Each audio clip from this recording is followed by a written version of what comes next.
Selamat malam saudara, Kejaksaan menangkap 3 hakim yang memvonis bebas Ronald Tanur dalam kasus penganiayaan Dini Sera Afrianti di Surabaya.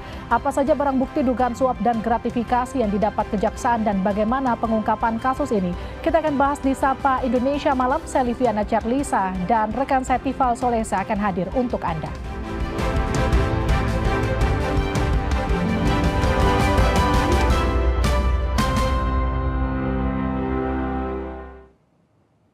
Saudara, 56 wakil menteri Kabinet Merah Putih yang akan mengikuti pembekalan di Akmil Magelang, Jawa Tengah tiba di Bandara Adi Sucipto, Yogyakarta, Kamis siang.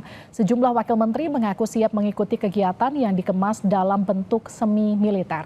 Rombongan pertama Kabinet Merah Putih tiba di Bandara Adi Sucipto, Yogyakarta pada Kamis siang.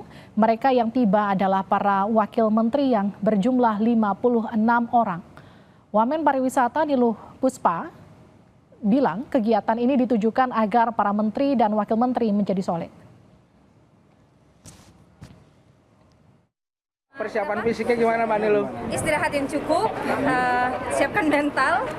Pokoknya yang jelas kan tujuannya hari ini adalah untuk kita semua biar bisa satu visi, bekerja sama. Ini sebenarnya tujuannya supaya kita kerja sama. Karena Pak Prabowo selalu menegaskan semuanya harus kerja sama untuk mencapai tujuan kita bersama. Melalui pesan singkat yang dikirimkan ke redaksi Kompas TV, Kepala Kantor Komunikasi Kepresidenan Hasan Nasbi menyebutkan dalam kegiatan retreat Kabinet Merah Putih di Magelang, para wakil menteri dan menteri, kepala badan, utusan khusus dan staf khusus Presiden akan dapat gemblengan berupa materi tentang bernegara dan pemerintahan, termasuk materi penting soal pencegahan korupsi.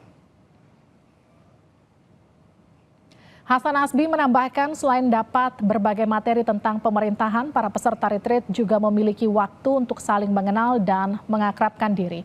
Sebab Presiden Prabowo dalam arahannya meminta seluruh anggota kabinet bersatu membangun sebuah super tim total football yang siap menjalankan pemerintahan.